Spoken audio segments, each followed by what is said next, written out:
Welcome to Shelf Help, a channel dedicated to talking to the void about whatever book I happen to be reading. I am your host, the reader. The following review will contain spoilers. Meredith Drake, called Triss, is the second prince and has no interest in the crown. Then, on the Night of Haunts, a festival dedicated to the dead, his older brother, the Crown Prince Jared, murders the royal family and seizes the throne. With the help of some loyal guards and friends, Triss is able to escape. Now on the run, Triss is forced to hide who he is while learning to control the powers he inherited from his grandmother, all while seeking allies to take a throne he never wanted and save his father's kingdom from his brother's abuse. This is a paint-by-numbers fantasy novel. It's not bad, but it stays firmly inside the box. Jared is generally an evil person and quickly becomes an evil king. Triss is a bright-eyed innocent who just wants a life of peace, yet has inherited incredible magical power and must save the world. He is joined by a barb, a mercenary, a healer, a soldier, a warrior princess, and even a mischievous child mascot. Triss is a wizard. Specifically, he's a summoner, able to call ghosts and spirits and help them move on. In some cases, he even helps them seek vengeance or requests their help in defeating his enemies. He was taught by his grandmother, the last known summoner and most powerful mage of her age, as her heir.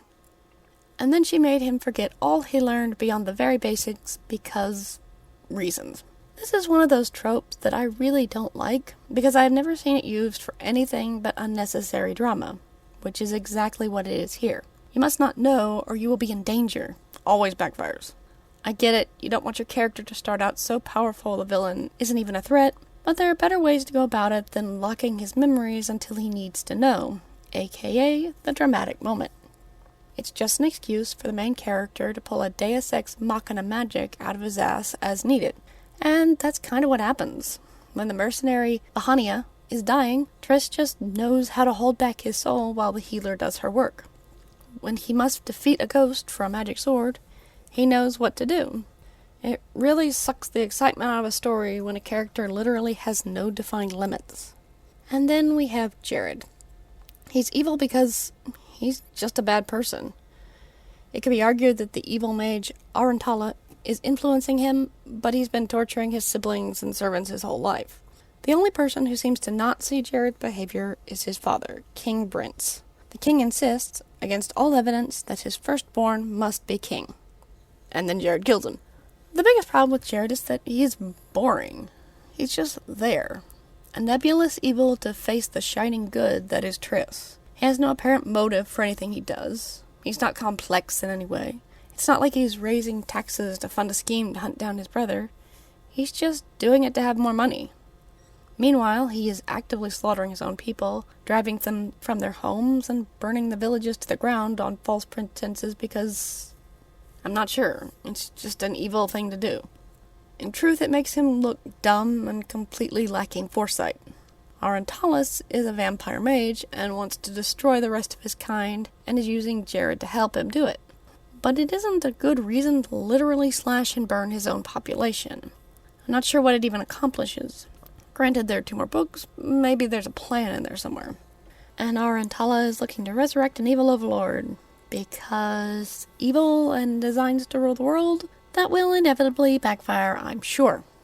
The bad guys need motive. What's Jared's motives? It's hard to say. He's always been nasty. He wanted to be king, but he's already the crown prince. He wants the neighboring kingdom for his own, but he's already betrothed to the princess since childhood. Why go out of his way to murder the king and try to force marriage as soon as possible? He just comes off as mean for no reason. And it's rather bland. There's no method to his madness. And here's the thing. He could be a cruel, evil person with dastardly motives and still be a good king. If Arantalis needs all his fellow vampires dead, there is no reason Jared could not use surgical strikes and propaganda that puts the populace on his side, justifies his raising of taxes, and makes Triss look bad for trying to remove him. The same can be said for all the other characters. They have their niche, and they stick to it in both letter and spirit. Now, as a general rule, I don't give away the endings of books, but this ending is bullshit. After fleeing to the safety of a neighboring kingdom, Triss and company are nearly killed and arrested at crossbow point and stripped of their weapons. The soldiers say they are wanted by the king, but we already know because the book has told us some of that group has already made it to the king. So the king either gave orders for their arrest for some reason, or gave orders so vague that the soldiers nearly killed them on sight. The kicker is that they're traveling with the kingdom's stolen princess, that little kid mascot they've been toting about. Not only do the soldiers not recognize her, she doesn't speak up. So also we can build up to a big reveal that doesn't make any sense.